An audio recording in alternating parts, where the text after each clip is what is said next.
Welcome to GLHF, the world's first podcast in video games. Oh my god, I feel like I'm talking to like a serial killer who's leaving a tape at the police department. I was trying to think of how to make I don't know what you're doing. I was trying to think of how I would sound. I put a dead body down by the river. And then you're like, oh, fuck. That's so true. Yeah. Why do they sound like sounding creepy? Not like a real person? Well, they're either trying or they're just really strange people. And, you know, that's, I think, what we all want to believe is that serial killers are just very strange people.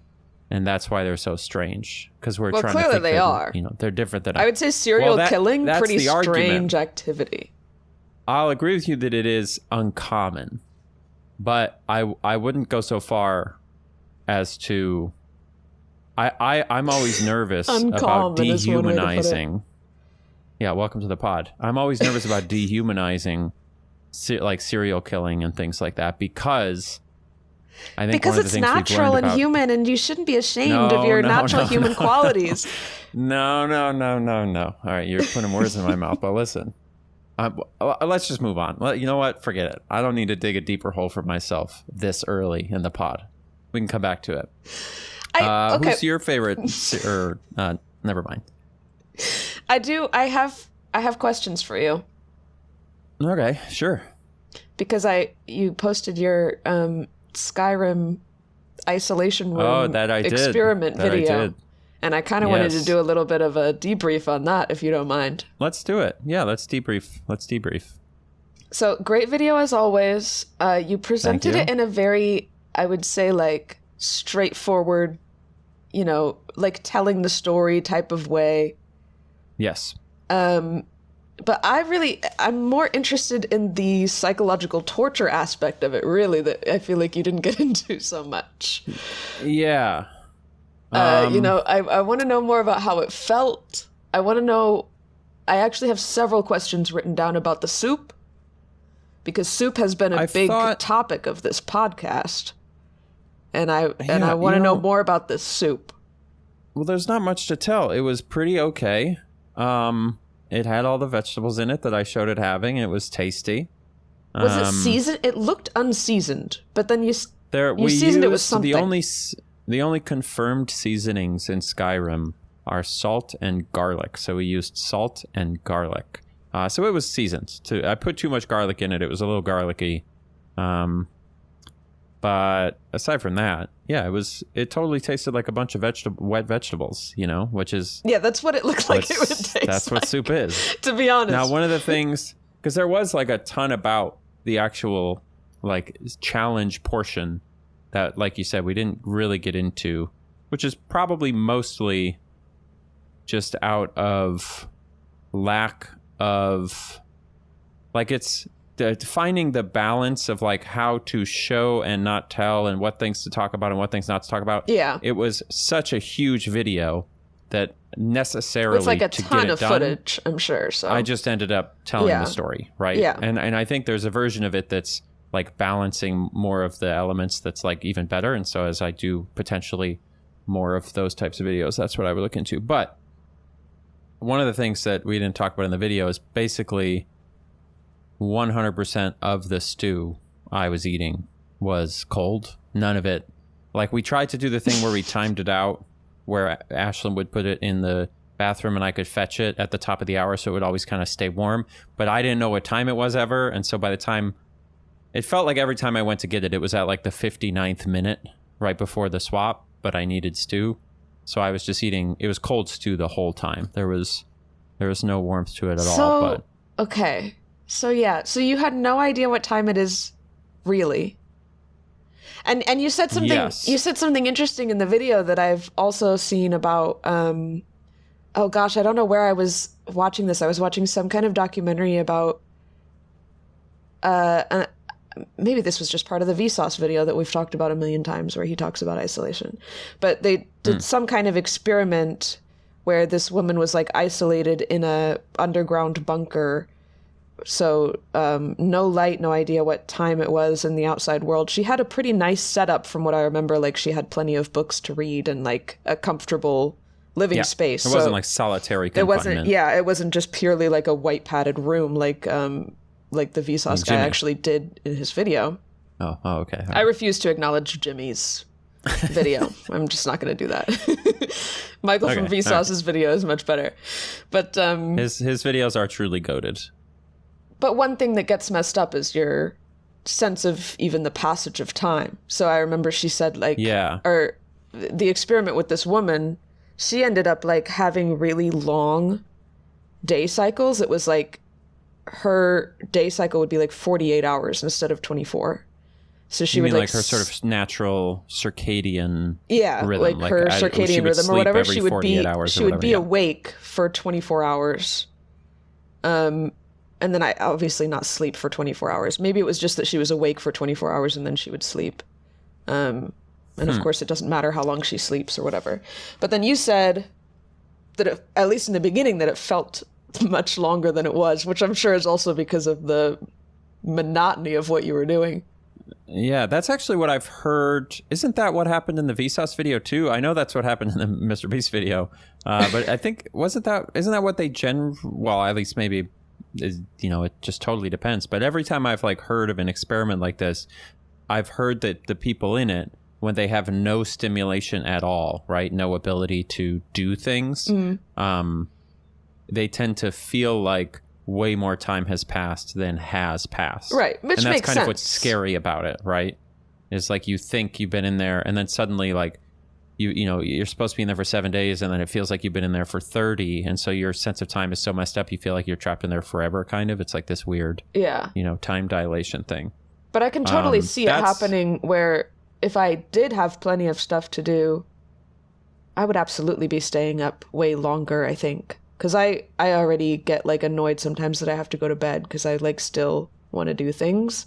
I think if I had the option, if I like didn't need to sleep, I think about this all the time. If I didn't need to sleep, I would be doing way more stuff. But if I had no like outside sun and moon telling me when to sleep, I would absolutely have longer cycles and then sleep longer, I think.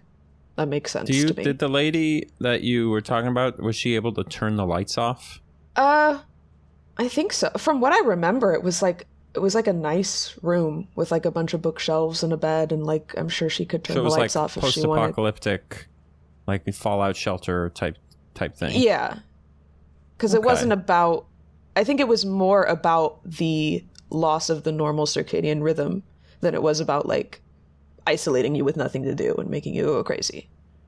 It's interesting the way that it's the way that we interpret time is so intertwined with our ability to feel like life is real. Let me try and explain that a little better. So I'm thinking of like the people who just went around the moon, right? Or if you watch like Interstellar, or you think about, or Starfield is a great example. It's like on other planets, the passage of time, there's no standard, right? This idea of like 3 p.m., whatever. Like, we're so attached to a totally sort of, not totally, but artificial-ish scaffolding of like how our days are supposed to go, that it feels so weird that you could ever divorce yourself from that. Like, yeah. It's almost, it makes me scared. Partially, I think I imagine that there's a biological component to it. That's what I'm curious about, is with all these experiments, what the conclusion is on like, could a person live with like a 36-hour cycle or something and like be healthy and normal, or is it something like more inherent about our biology since we evolved on Earth that like we have a 24-hour day? I mean, it's got to be, I suppose, yeah, evolution probably takes care of a certain, a certain percentage of forcing us into that. But every time you read about people doing experiments like this, it does sort of, isn't the thing that a lot of them say is like the natural thing to do is to sleep for like 4 hours and then wake up for a couple hours in the middle of the night and then sleep again for 4 hours. Like this idea of having your sort of midnight hours, and having two separate sleeps. That's what people say about like medieval times or whatever, right? Is that they were all getting up in the middle of the night, which makes sense because we just have like 3 or 4 hour sleep cycles, I think. Like, that's just how REM sleep works, is you naturally wake up a little bit more in the middle. And now it's like, no, this is your sleep time. Yeah. Which would you prefer? Would you prefer to be able to wake up for 2 hours in the middle of the night and read a book and pray or whatever? Maybe. I guess it would be nice to not have like the social pressure of, because I'm assuming this is also a society where we don't have like a 9 to 5 work schedule and have to like live in the real world, right? Like, man, me and you, we already live in that society. Well, we're already there. I'm married and I live on my husband's schedule so that we can be normal. That's true. You are adhering to that. Yeah. You couldn't just suddenly start acting all crazy. It wouldn't work. And it's better that way, I think, for my personal life to be on the same schedule as normal people. But assuming that the normal schedule doesn't exist, where like, you know, I feel like I need to be up by 8 or 9 a.m. and go to bed at like 10 or 11. Yeah, I mean, I think it would be nicer to just go with my natural, whatever happens naturally. If I wake up in the middle of the night, it would be nice to not have this like overwhelming anxiety that I need to get back to sleep right away or I'm not going to get enough sleep. Imagine letting go of all those types of anxieties. Just like, I'm just going to do like whatever my body wants to do, I'm just going to do it. It does sound pretty nice, but at the end of the day, like something is going to get in the way of that. Whether it's like, so you're going to have to get up for some reason, even if you lived in some weird society in the woods, you know? Yeah. Like it's going to be, there's a wolf coming to our house. There might be a little more like, flexibility if it was more about just what the things you need to get done in the day versus like having a specific schedule to it. Like if I just had a little farm I had to take care of or something, and it's like, as long as the farm stuff gets done. Listen, take it from me. You don't want anything to do with farm life. It's no good. Have you worked on a farm? Oh, yeah. I worked on a farm for 3 straight weeks. Oh, my God. No, I'm kidding. Oh. You got me excited. We were going to have a whole conversation about that. No. I think farming life is fine, but probably really annoying also. Because, like, you do have to do stuff according to a clock to some extent. For sure. The sun goes up and comes down. And then, like, if it doesn't rain, you're screwed. And then, like, you got to use all your muscles and throw your back out picking corn. Yeah. Or are you talking about, like, modern farming where there's, like, a robot tractor? I mean, I'm sure modern farming is still a lot of work. I was more thinking of, like, a little medieval fantasy garden that may or may not have existed, you know? Yeah, I mean, like, I just gotta get up and, like, check on my cabbages and feed my chickens. And it's like... Yeah, that's the thing is there's probably a world where somebody was able to do that, but I feel like by the time we, like, institutionalized farming, it was probably pretty miserable at times because you're farming for like a whole community, and if the local lord comes to tell you to do more work, you just have to do it, and you're just doing backbreaking labor 3 or 4 months out of the year, because you're not just feeding you, right? The whole point is generating a bunch of surplus so that people can like sell it and whatever, you know. So if you could fast backwards, rewind to right when we invented farming, before we realized you could hoard a bunch of corn and then sell it for profit, that's probably the ideal moment. It's like right when we learned what farming was, and we were like, oh my God, we can rest. But before we started generating so much surplus that it became this haves and have-nots kind of game. Yeah, for sure. Speaking of farms that feed the whole community, that farm you were farming on Skyrim looked like it could have fed maybe 2 small children. Yeah. I mean, I don't even think it fed the 2 people who were on the farm. There was like 10 plants in the whole thing. I've been thinking about that a lot. How funny it is, how small the farms are in Skyrim. Like outrageously. Outrageously small. Like, and it wouldn't even kill them to make 12 cabbages. It wouldn't kill them to make them bigger. There's plenty of open space in Skyrim as well. There is, but you know, honestly, I know this is really just me. I know a lot of people just don't agree, but for me, as long as there is a farm, how close they get to being realistic, it doesn't actually, well, maybe it does, but it doesn't that much change my sense of how like authentic the world is. Like I don't get pulled out of it that much seeing that the farm doesn't have enough cabbages, even if it's kind of silly, because it's like action figures, right? Like when you're playing with Barbies and you like bring them to work and all you have for the playset for work is like a stove, and you're like, I'm at McDonald's doing my McDonald's job or whatever you do when you play with Barbies. Yeah, no, I'm not picky at all about like, being like, I can't be immersed in this game because it's not realistic. I don't care about that. It's just funny that they did that, and then we're like, that's good, that's enough. When it would have just taken another like couple minutes to put a few more cabbages, you would assume, literally a few more. Yeah, they're so I kind of like far that apart too. When you would look down at the ground, and it's like it is all so the plants funny. are like 6 feet apart.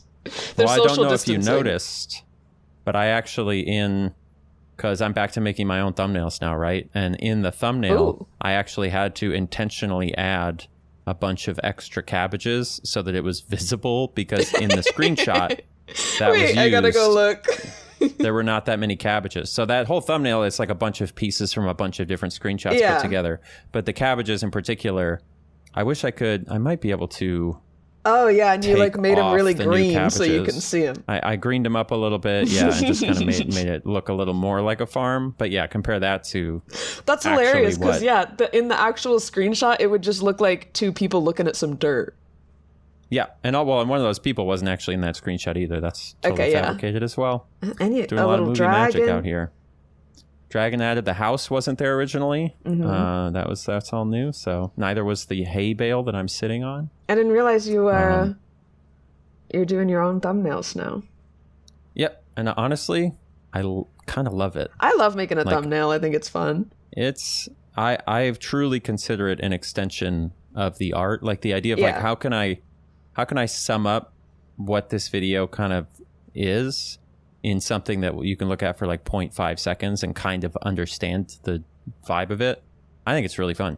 So yeah, you really understand the art of thumbnails when you look at the thumbnails that I make for this podcast, which, yes, if you can believe it, I make every single thumbnail. Truly.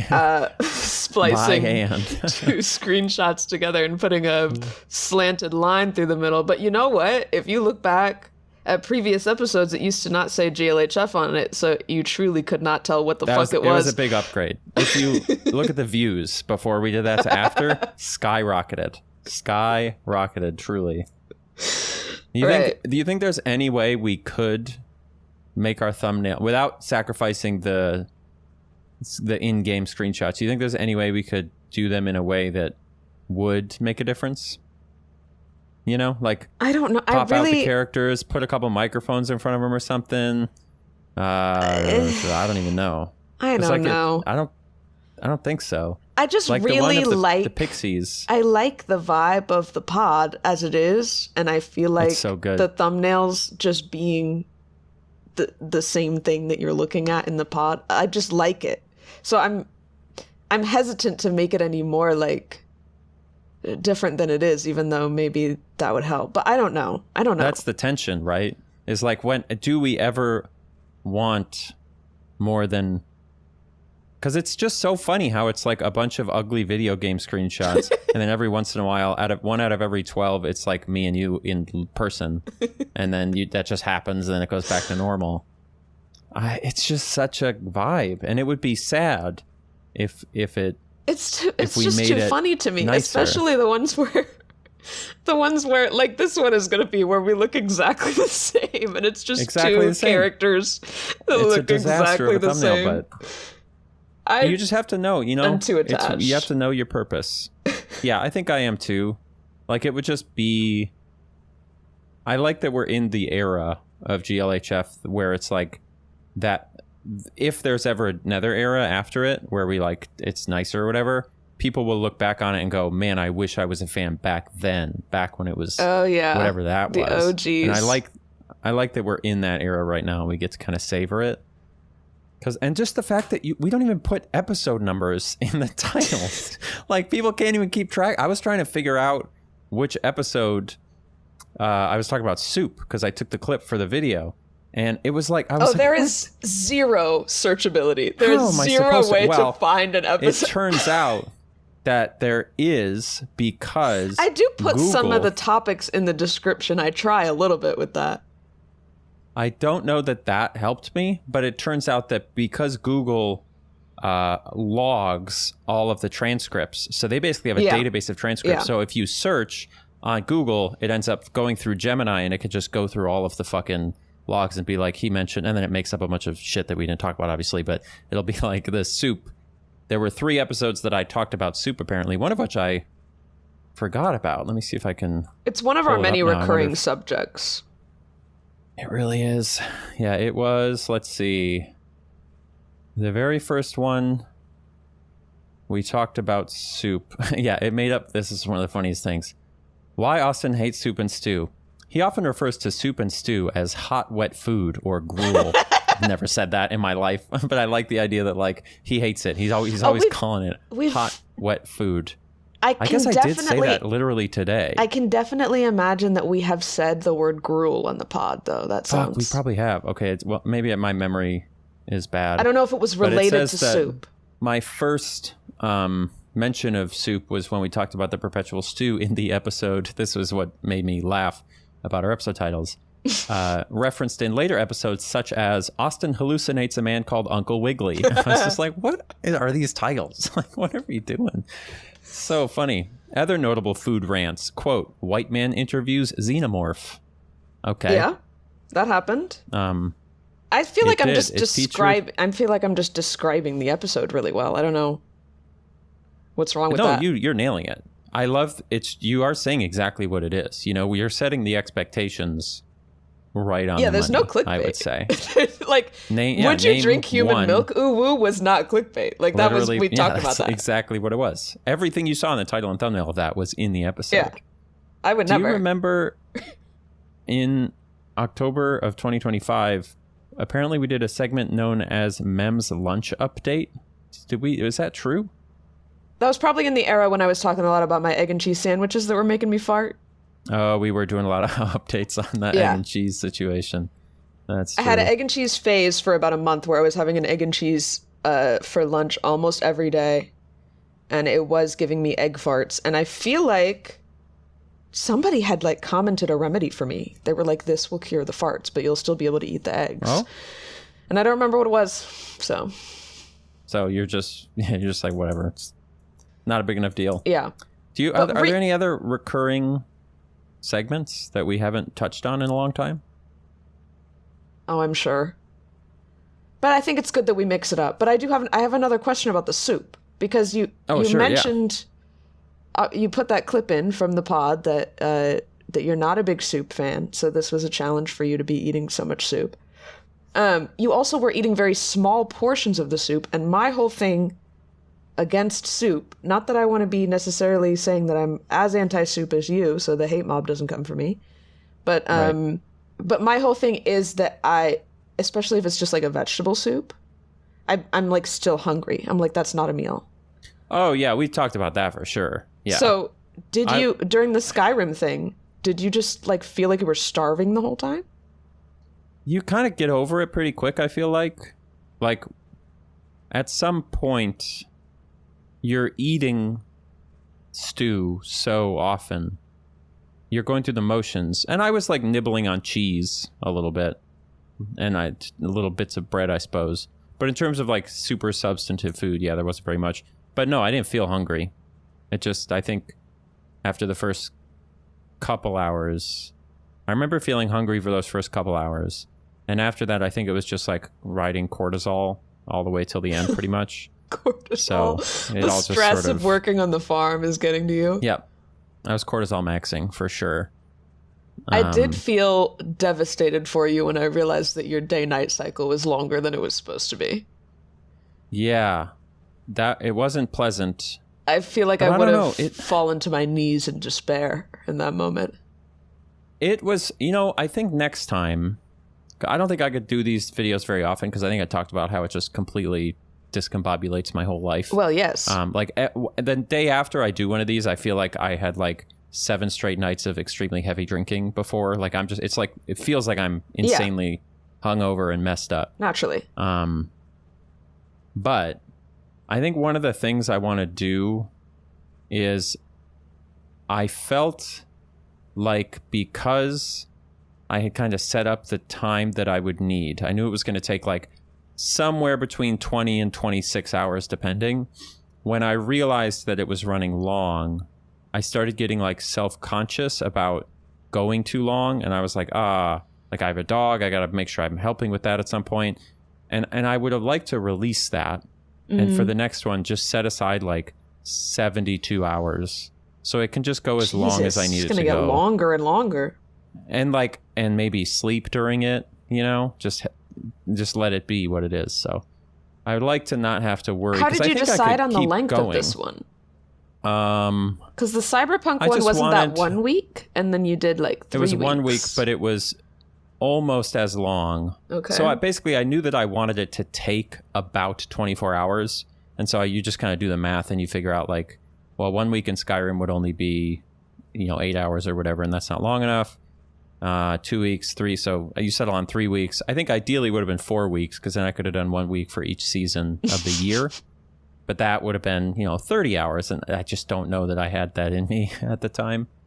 I do think the true version, the truest version of this video is modding a game so it runs on a 24-hour time scale and living a full actual week at 24 hours and like sleeping and everything.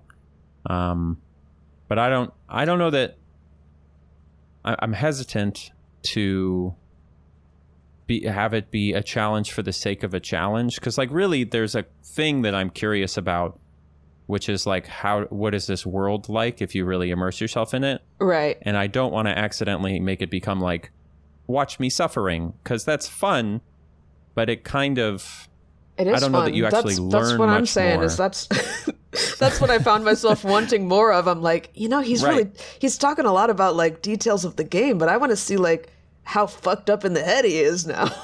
So what would you have wanted to, like, should I have done IQ tests every 6 hours to see how? No, I'm just curious. I want to know like where was your head at? But like what was your head? I'm doing market research now. Right. So like what did your head, what just because I did think you want it's to see? a psychologically interesting experience, obviously.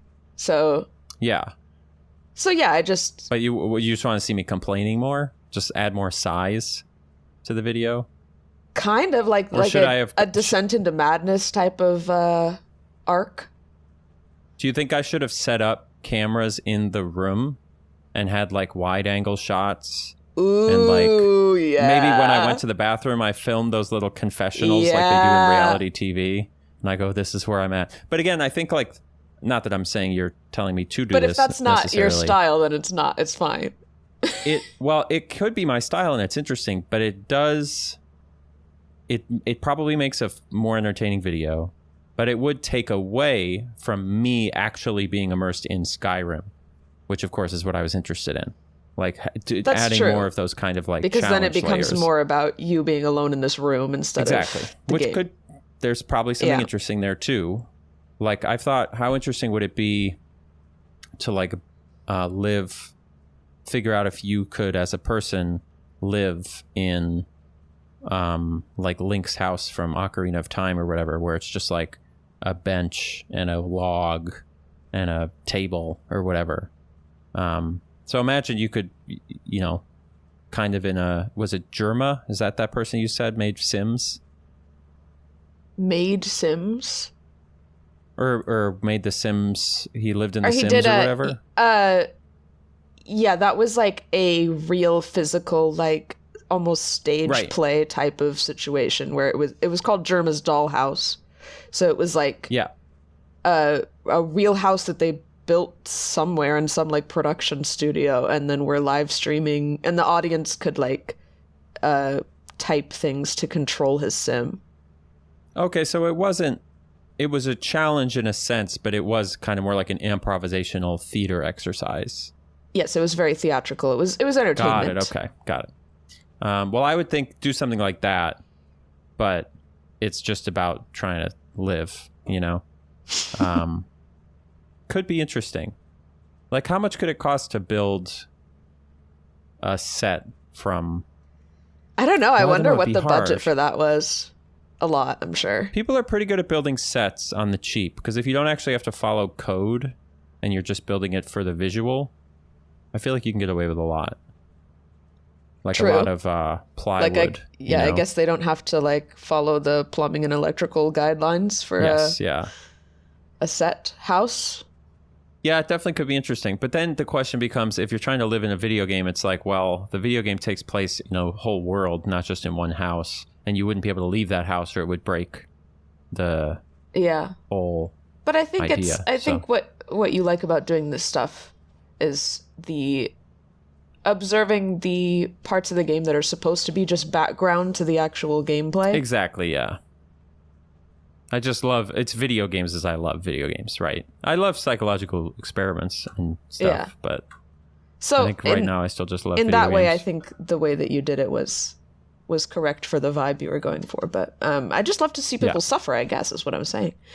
It's fun. I think that's what we're learning about you. Yeah. Is that's what you're into. So is there any suffering that you like seeing on YouTube? Like, are any good suffering content out there? I made myself suffer earlier today. We've talked before about tobuscus. Oh yeah, and like kind of wondering where he is now. It was actually really funny. I had a whole conversation with Noah because he had literally no idea who Tobuscus was, and I was trying to explain like his most popular videos. I was like singing "Nugget and a Biscuit," and Noah's like, "I have no idea what you're talking about." I'm like, I do not "Nugget and know. a biscuit. I swing my sword." He's like, got no fucking clue what I'm talking about. Why did I think honestly, Tobuscus's big stuff? I thought he was like a Let's Player. He was also that at some point. He's dabbled in many things. Okay. But I said on some previous pod ages ago, I'm like, I need to catch up on the Tobuscus lore because I know that he's like gone insane. He's in a funny, but he's in an interesting place right now. I didn't know exactly what happened. Turns out there's not really any one thing that happened, and it's much more boring and sad than I was hoping. You know, I was hoping for like one big scandal, and really it's just... I mean, he's just completely outed himself as a weird, like, very online edgelord, right-wing he's one of those, like, cringe guy. right-wing, chronically online He's basically he's still very active on Twitter, I discovered, and he's exactly the type of person that, like, Elon is on Twitter. And, like that's what Twitter is for now, is, like, those guys. Yes, yeah. Where, so he says a lot of like the F word for gay people and like the R word and like N word? Is he going all the way? I saw no N words. Throwing down some N's? Oh, okay. All But, right. So he's not there yet. He will though. He will. But he has said that many times in his content. I'm sure he would have no problem saying that. But yeah. So just one of these guys that like, so he supports Trump. He's very clearly like racist and sexist and stuff, but like very edgelord humor, very like, I don't know, just like fuck it, watch the world burn. So you almost can't even tell what he believes. Right. But he's just like saying. Well, and that's the whole, yeah. Everything he 4chan says. thing. Yeah. Everything he says is like, I don't know what I'm saying. Well, he's just out there, like you said, watch the world burn while I get no views on YouTube because nobody cares. Yeah. So he has... Nobody cares at all. I think for whatever reason, he still has like 600,000 Twitter followers or something, but all his posts only get like 40 likes. And... yeah. He's being silenced by the deep state. So, yeah, exactly. Something. Unfortunately, I don't have anything like revolutionary that I discovered. It was just like, oh, like that makes sense and is sad. And he's still... Sure. He still like makes exactly the same type of content, but like with more of an air of bitterness and like more slurs in it because he feels emboldened to say them for some reason. He must have got bullied by one person on Twitter one time because I feel like that's always how these people... That's what happened to Elon. is like he got bullied one time. I don't even remember why, by people on Twitter for something, you know, saying something that wasn't woke enough or whatever, from his perspective, you know. And then it just totally breaks their brains and they go crazy. They're like, their whole personality becomes anti whatever it is. I mean, it's just anti-social behavior, isn't it? It's like anti-everything. It's like, I'm the only one that's right or funny and everybody else is, as he would say, effing R-word. Can I ask you, and I need you to be honest in answering this, okay? Because I assume you watched a few of his videos to get a sense of where he's at now. I haven't watched his recent videos. I literally just scrolled through his Twitter. Oh, okay. All right. Well, then my question of you laugh at all is not relevant. I was curious if there was even a moment in all of his recent videos that made you chuckle, or if he's totally lost it, you know? But I don't think I would admit to that even if I did, but I don't think I would. Really? Let me check. Even on the pod what has he even public? Posted on his... Oh my God. Well, his most recent video is I was wrong about Tourette's. I was wrong about Tourette's, and then the text on top says, nature's N-word pass, ? Okay, so he's talking about that thing where the guy in the place said the word. And then the next video is my commercial for the Super Bowl tomorrow, and it's an AI-generated image of Elon Musk in like a knight's outfit, and it says, don't be gay. Crazy. These people... Whoa. Yeah, he's going all sorts of ways. I like this one called Food Stamps Is They... We shouldn't even be honestly saying the names of these videos. No, we shouldn't give him probably not. Oh, give him any more attention. Now he's in my search history too. But he's still occasionally bringing up Nugget and a Biscuit. Like he's still stuck on the two things that he got famous for in like 2010. It's just sad. It's just sad. It is sad. Oh, well. Wow. Do you remember, trying to think of other people from that era. Like, what would that have been, like 2010 YouTube? When I see people like this, it just makes me think, is he just in like constant torment in his mind? Like, that's what I think about Elon, is that there's constant torment in his mind that he's like trying to distract himself from constantly with like drugs and all these people he surrounds himself with. I think and posting on Twitter.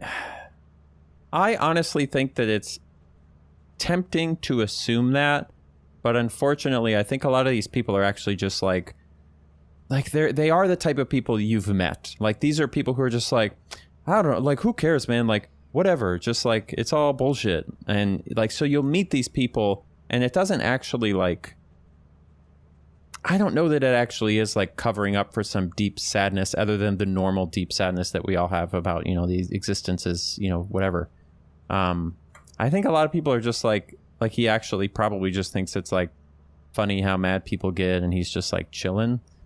There's no way to prove either which way. Yeah, I mean, it might not be that he's even capable of thinking deeply enough to feel the torment as I'm thinking. You know, in a weird way, this gets back to our conversation about serial killers at the beginning. And now that we're deep enough into the pod, I'm going to bring it back up for a second. Yeah, sure. So the thing I was going to say about serial killers and not wanting to dehumanize them, right, is I think that it's tempting for us to look at something like a serial killer and go, God, now that I'm really thinking about this might not be a great example. It's probably better just to do a normal murderer and not a serial killer. But it's tempting to look at that and go, I could never do that. But I actually think it's pretty dangerous to think to like other people in that way, because probably all of us are capable of ending up in a situation like that. Like I'm probably capable of becoming a tobuscus, 5 to 10 years from now. And it's like the moment that I forget that that's possible is like the moment that you doom yourself to do it. This is a little heady, maybe not like totally true, but you get kind of what I'm getting at. Yeah, I mean, it's it separates us from them to be like, they're so out there. It's like they're like not even human. Yeah, whereas, it's like what's wrong? Like there must just be something wrong with them, and it's like maybe they might actually just be a normal person, and thinking that it must be some kind of pathology or whatever kind of probably prevents us from like figuring out how to not get people to be like that, you know? Yeah. I don't know if there's No, any I see. actual like I completely see what you're saying. But I mean, I think that's why it's interesting to. I mean, because pathology doesn't necessarily mean like othering them that much. It's just trying to understand psychologically what's going on. Because there's definitely something a little bit different going on, I would say, with a serial killer. But yeah, I see what you mean is that you can't. You think so? Yeah. You never been has there been a normal guy serial killer? I don't know. Maybe not. But like maybe it's not that they're inherently abnormal, I suppose. It's that they just end up abnormal. But I don't know.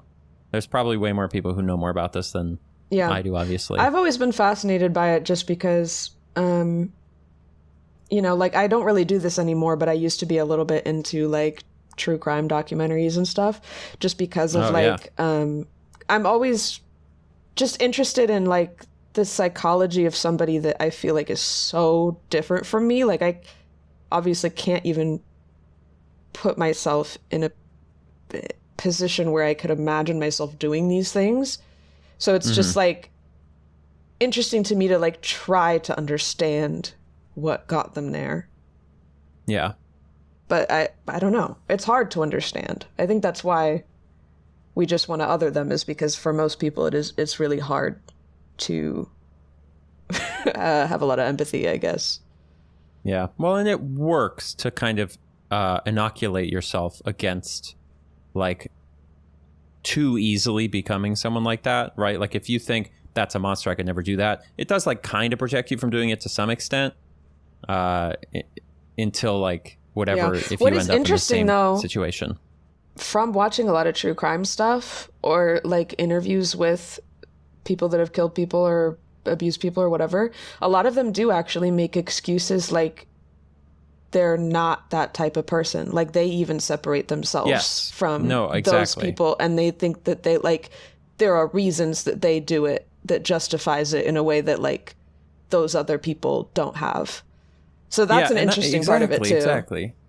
It's like it's not like nobody does a murder and goes, well, yeah, I'm a murderer, I like murdering. Like that's just not the way that it typically happens. Obviously, maybe this is why maybe serial killers was the wrong comparison, because there are people like that who really do just say like, I just liked it, it was fun. And that is maybe a different thing.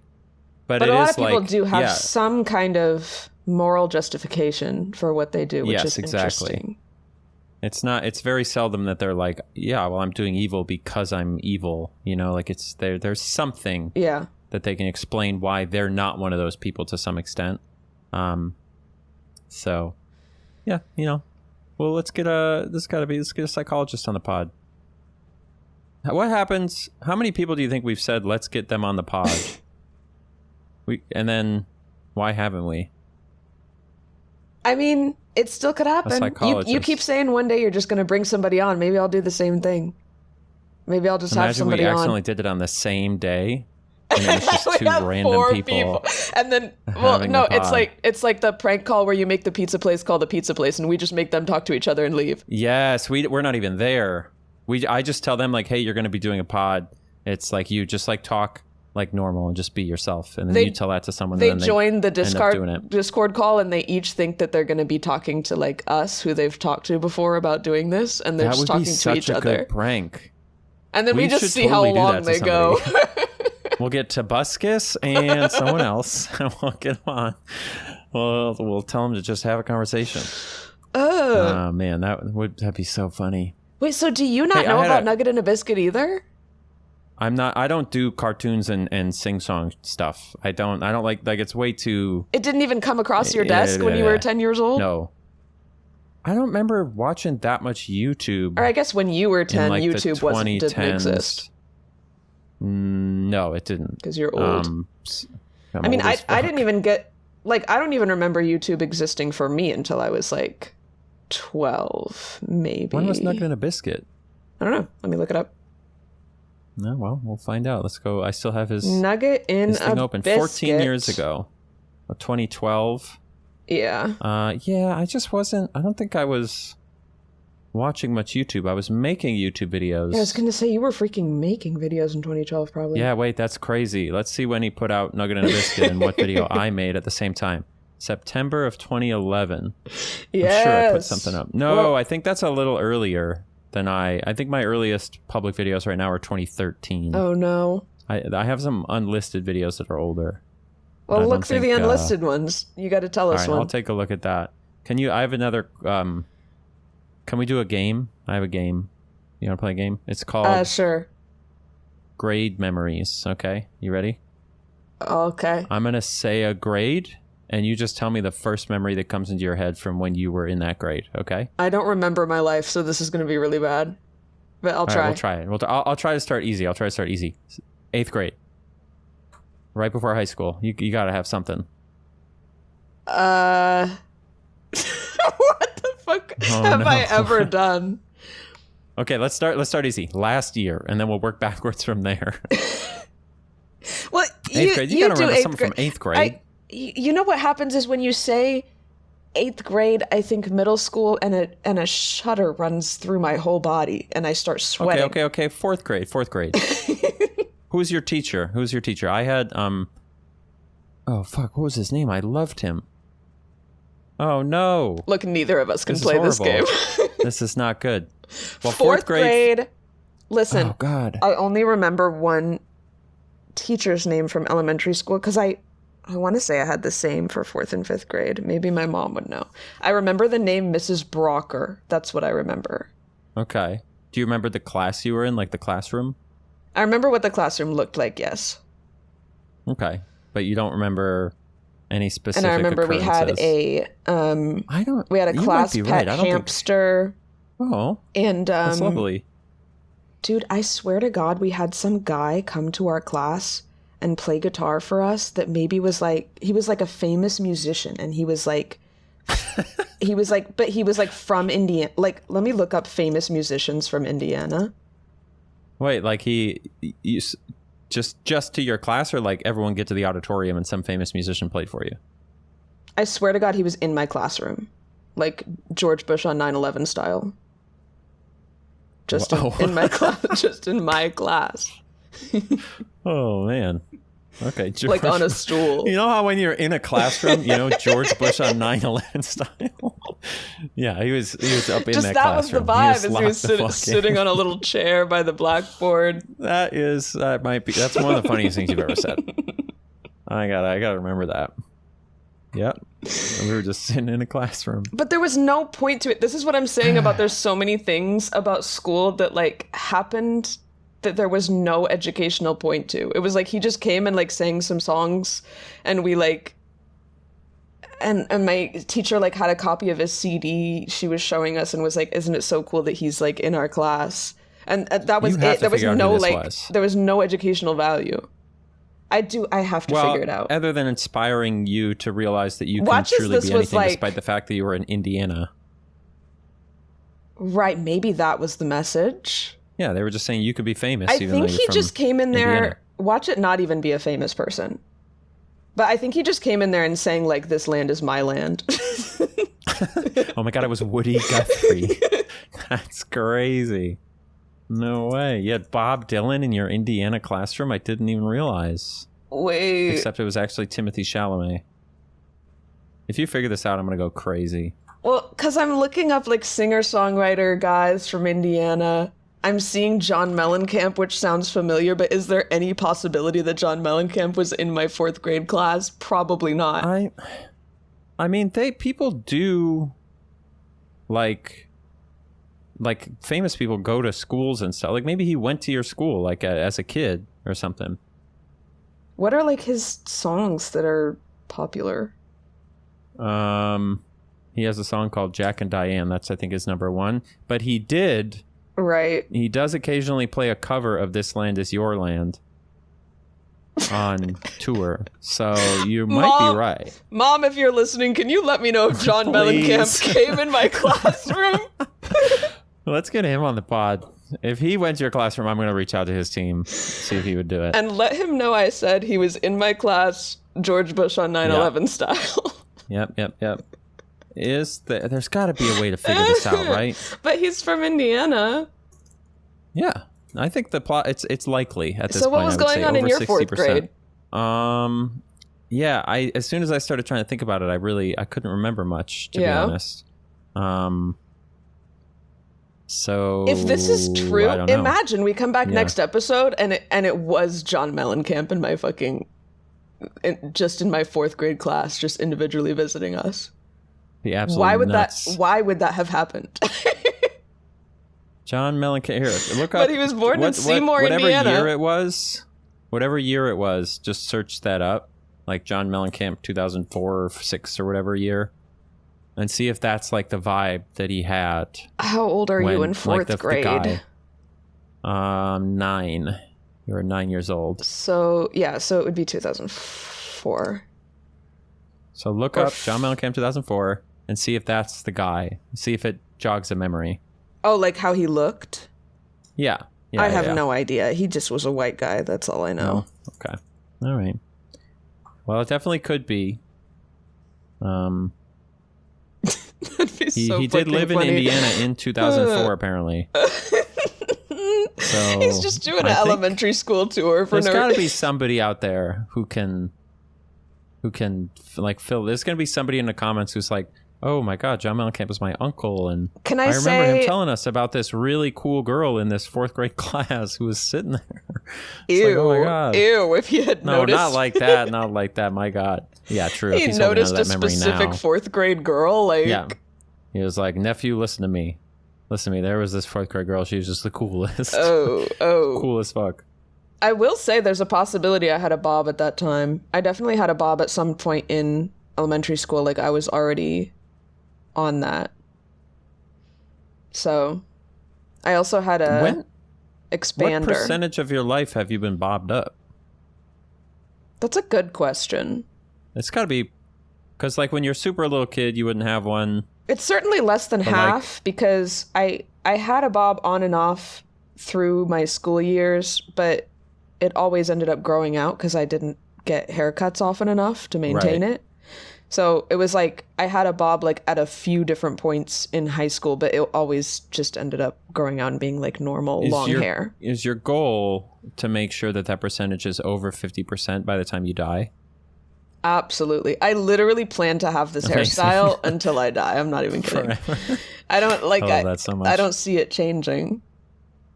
It just feels like me. I can't explain it. Having the hair off my neck just feels correct. Yeah. And now that I can cut it myself, settle those things. I really need to. You cut it yourself? Yes, this is a completely self-maintained bob. Although credit to Noah because he cuts the very back straight across for me. So, y'all got it sorted. But when I do like a haircut day, which I need to do this weekend, but it's a pain in the ass, so I put it off sometimes. But it's getting too long. But I like. Would you ever do one of those things where it's like, for charity, you'll do something different with your hair if we raise money type shit? I don't know. I was thinking the other day about the fact that I do want to experience shaving my head bald at some point. Ooh. Which is dangerous. Do you think you would try to do it like during a break from public life, so to speak, so that no one would know? Or do you think you would just roll with it? I think I would have to milk it for content. With a shaved head. Yeah.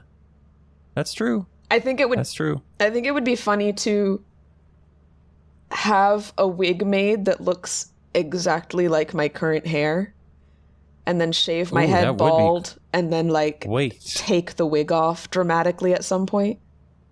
That, first of all, would be hilarious. What you should do is turn your current hair into the wig, and then you never have to worry about running out of hair.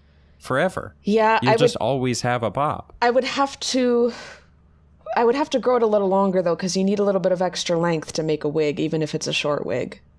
They can make a bob wig? Was that a question or a statement? The way you said that sentence was confusing me. Oh, it was a question. It was a question. They can do that? Yeah. What do you mean? There are bob wigs, yes. I guess I'm just confused as to how they would get the hair to stay in a shape if it's a wig. But I guess why would that be hard? Because your hair in real life does that. And by real life, I mean your real hair on your head. What do you find confusing about that? I guess to me, if we shaved all your hair off and I was holding it in my hands, not that I would be present, but if I was, it would just be a bunch of straight pieces, right? And the bob has like a shape to it. And so the idea that I could stick those hairs into a silicone cap and suddenly they would like somehow have the shape is confusing to me. But I don't know why it's confusing, because your hair is doing that right now. Like that's what's happening. I'm a little confused by your confusion, but okay. But yeah, bob wig. Somebody out there will get it. Bob wig is one of the most common styles of wig, I would say, that's like easy to find, because like it's like you can go to any costume store and find a bob wig. Yeah, but that's fake hair. I'm saying that I get it if it's plastic. You could make it have whatever. But with real, is that not fake hair? Like those colorful bob wigs? Sure, some of them are. So you can have fake wigs and human hair wigs. And the fake wigs are like some form of plastic, basically. But so you right, which allows you to shape them. Okay, do you understand the concept of like a curling wand or like a straightener where you can change the shape of your hair? Do I accept that it works? Yes. Do I understand it? Not really. It's something about heat breaks the bonds of your hair and makes it more malleable, and then when it cools, it just stays in that position. Right, but eventually it loses that shape. It goes back to straight. Unless you have curly genetics, so right? maybe here's where your confusion lies. If you had a human hair wig that was like my hair, meaning all the hairs are the lengths that my hairs are on their positions on my head. Keep going. I would still have to style it sometimes, because it would fall out of the style as far as like the way that I curl it in at the ends and stuff. Now it's not going to look exactly the same all the time.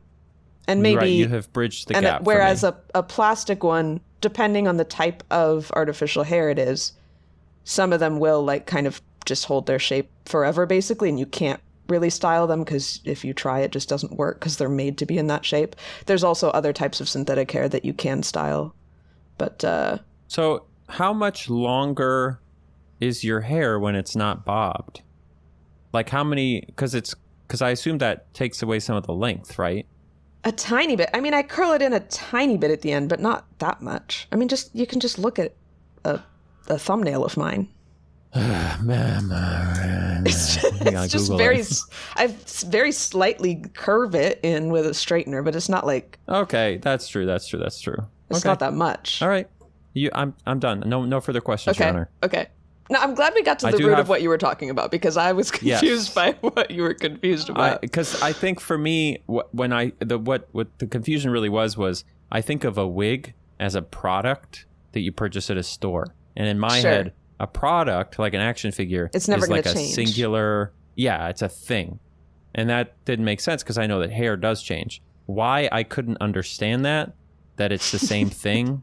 Just because you call it a wig, I couldn't explain to you why that was an issue for me, but it was, and now I get it. Now I'm you know on board, what? So we solved the mystery, so it's fine. We solved it. I got one more thing to tell you today, and we could do questions or something if you want. But one more thing. We're at 1 hour exactly, and I had 4 viewer emails written down. So too bad. We'll get them done really quick.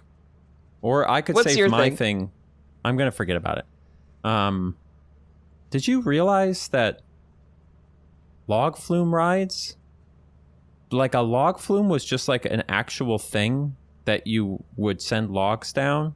Yeah, like at a lumber. To get logs places? Like, yeah. For lumber purposes. And we just started now, like we are riding in fake logs as though we are the logs in the log flume. So you did realize this? Yeah, I mean, I'm sure I had the realization at some point, like connecting it to the actual, industrial device log flume. Right. But I don't remember when that moment was. I didn't know it was an industrial, right. I guess I just thought it was like a themed roller coaster that they put in water because it was more fun, Yeah. I didn't realize that it was like basically born out of people riding logs down the log flume. and then they just made Wait, it a so ride people for some really reason. would ride the logs at the lumber mill log They flume? They would. It wasn't for fun. That seems it was very to get dangerous. Down. It was. People died a lot working on the log Because couldn't it flumes. just roll Well, and fuck you up? maybe. I don't know. Well, you know, you've watched like Ninja Warrior, right? People can stay on top of those logs if they dance around enough. I was traumatized, that's dude, what they by were that. doing. Oh my god, what's his name? And I've mentioned this on the podcast too before, which is extra awesome that I don't remember anything. Is it Ken Kesey? Is this the man that I'm thinking of? Yes, I think. And he wrote, and one of his books is about guys that work in the lumber industry, and it has a really disturbing scene of somebody dying by getting stuck Ooh. under a log in the river, and it like traumatized me shit. forever. I had to read it in high What's school. the book called? Let me find Is it. it fiction or nonfiction? It's fiction, but it's based on like the real Okay, sure, yeah. industry or whatever. Is it Sometimes a Great Notion? I have to look. Yes, it is. Sometimes a Great Notion by Ken Kesey, and I read this because I went to high school in Oregon, and he's an Oregon author, and it's based on the Oregon lumber industry. Whoa. Do you know what the town in the book was called? This is so funny. What? It was called Wakanda. What? Really? It was called Wakanda, yeah. Wakanda, Oregon. How do I not remember that? Wait, does that actually exist? Wakanda, Oregon? It says it's a fictional... The economic stability of fictional Wakanda, Oregon is threatened when the local logging union calls a strike. Oh, is it an anti-union book? I don't remember anything about the book except for the scene that traumatized me. But Wikipedia is telling me Wakanda, Oregon exists. It's like near Portland. Oh. So that's the real Wakanda. I don't know if that's the same one. Maybe he made up his own Wakanda. That's okay. crazy so it's like that it's called Wakanda. Oh, man, that's really good. Do you want to do one listener question just to throw him a bone? The way you talk about our audience, just to throw them a bone. I love our audience, to be clear. What is the thing? No, I love them too. They're my favorite subset of our audience. You love them like you love a dog. Like, they're just... Yeah, like a cute little dog. Sometimes you gotta kick them, give them a little kick, and you gotta feed them. You gotta throw them a bone. I'm kidding. I would never kick a dog. But yeah, we can do one. What is the thing? What can you just? What is the thing that stresses you out about going long? Is it Ethan? Like because we're paying him for a certain. You're paying him for a certain amount of effort. That's the main thing. That's pretty much it. So if I told you one day, I will give Ethan however many dollars. Let's do another hour. You'd be like, okay, chill. I guess. I mean. Okay, duly noted. How many hours? Like at the end of every Ethan, hour, let us could know I how pull you the feel lever about that. again? Yeah, Ethan can let us know. How long can you keep me on here? Yeah, like I got other things to do in my life, man. We got to keep going. As much as I love the pod. Because one day I feel like we should imagine if we threw down like a 2-3 hour pod. I think people would love it. I think people would love it, but you have to lock yourself in a room and play another game for 24 hours, don't you? You're so right. Got other stuff to do. Yeah. I can't believe John Mellencamp went to your middle school. that's the headcanon. That's what we're assuming happened. Yeah, maybe don't have your mom tell you. I Maybe swear let's to just God, that leave it. sounds so real. And now that we've talked about it, that's going to be like an implanted memory I have, whether it happened or not. That's amazing. You know how you just go back and like rearrange your own history in your mind? Yes. Now in my mind, John Mellencamp was in my class. Remind me next week to bring up the study I read. I might have honestly talked about it already, but about implanting false memories of crimes in people's brains and getting them to confess to things that they didn't do. Obviously, we all know that's a thing that can happen, but there was a really interesting study about it. If I can remember to, I'll talk about it again, or I'll talk about it next week. Okay. Well, write it down, maybe. Okay. Single viewer question before we go. Who's going to be the lucky winner? We actually had 2 different people ask us about dreams, which maybe we've talked about dreams before, but it's fine. So the basic question is like, what's the craziest dream you've had, if you can remember one? I'm thinking specifically nightmares, since this is kind of a spooky environment we're in anyway, and also those are the ones that I remember. And I won't repeat the whole thing, but Alex in the email detailed a dream in which he may have been involved with a family of waffle people in a sexual way. And I only bring this up, Alex, I'm speaking to you now. I thought you said we were talking about nightmares. But I sincerely wonder if you watched SpongeBob growing up and the waffle people were like SpongeBob's parents, because they do look like waffles, kind of. Oh, they do. Damn, a sex dream about SpongeBob's parents is crazy. That's honestly crazy.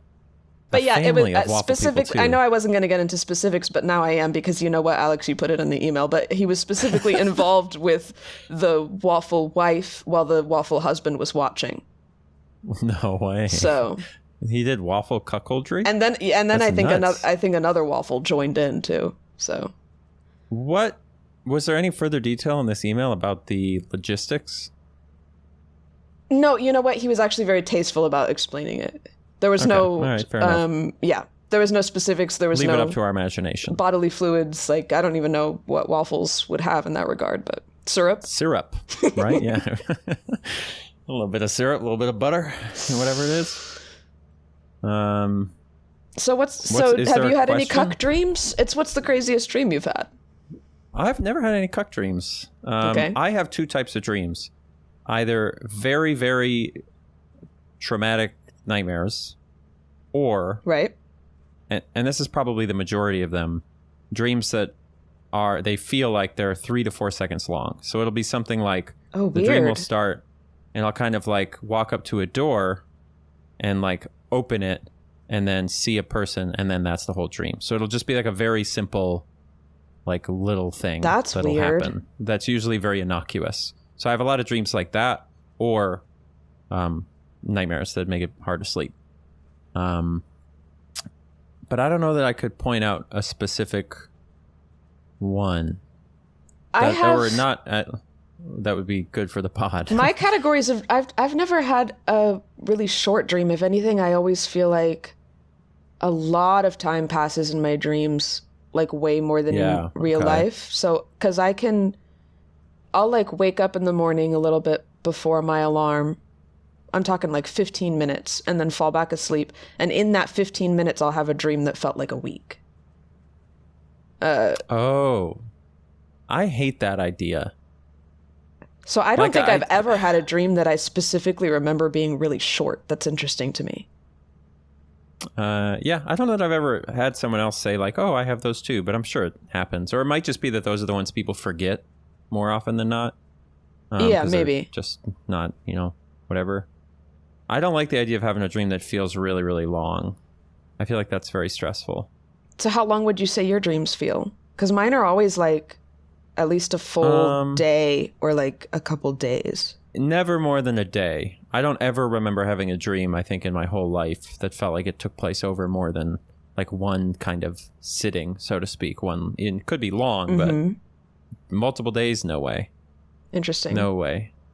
Or like a dream where have you ever had a dream where you are someone else other than yourself? Because I never have. No. Or like, I was. No, I'm always me. Okay. Yeah. Sometimes, I mean, a lot of times.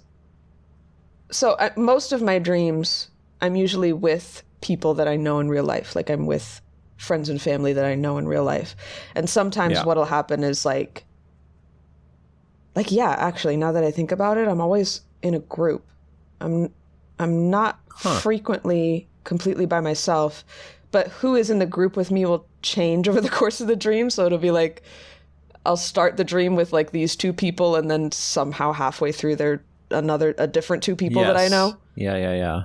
But my categories, like my biggest morphs. categories of dreams are the nightmares. I'm always lost in like some kind of big complex with a bunch of signs, and I'm like I'm either like I'm in a huge building and I'm trying to get to a specific floor, and I can't, and I'm like lost, and it's like the the elevators that I'm finding don't go to the floor where I need to go, so I have to like take it to a different floor and then find the stairs, but once I find the stairs, they also don't like connect there. And I'm just Do you like get stressed in looping like and looping. hotel stairwells?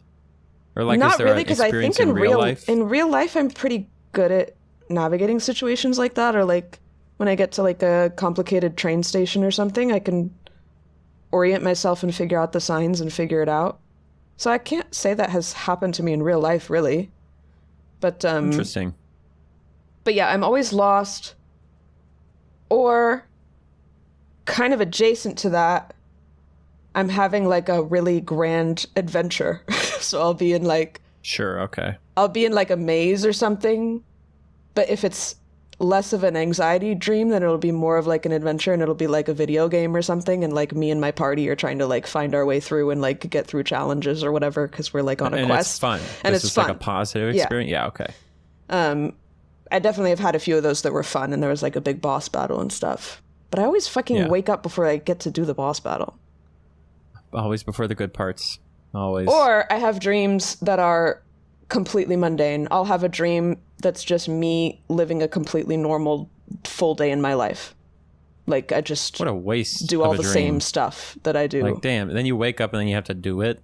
It's like you just did it. You just finished that. It's not the worst. I mean, it's better than the again. nightmares, but it's like But for sure better than the nightmares. it's just nothing. But I'm just like, imagine having a dream where you go to work and come home, and then you wake up and you got to go to work and come home. So it's just a waste. I definitely have had those where it felt so realistic that when I woke up, I was like, damn, I just did this. Yeah. And then do you do it exactly like you did it in the dream? Do you get like scary deja vu? Not really. I forget the details of my dream pretty quick. Like it fades away pretty quick unless I talk about it or write it down or something. Yeah. I feel like that's for the best. Yeah. I don't think we're supposed to remember them. I don't like the idea of dream journaling. I think it's a bad idea. Oh, you think? You think it's like... I just made that up right now. I've never actually thought about this. Oh, well. Okay. Just decided to try it on. You know, you ever just say something just to like try it on? Yeah, for sure. Yeah. Oh, that seems like a pod to me, I think. We're at an hour 13. That works for me. I think there is a monster that comes out of this hole if I push this button. Do it. Is there? Nope, I think we had to put something there. Oh! Hello? It made this noise. It kind of scared me, to be honest. There's a tentacle that comes out and grabs stuff if you... Because this is where you return the items that you find. Ah, okay. Got it. And you, like, go to different planets? Ah! Holy fuck!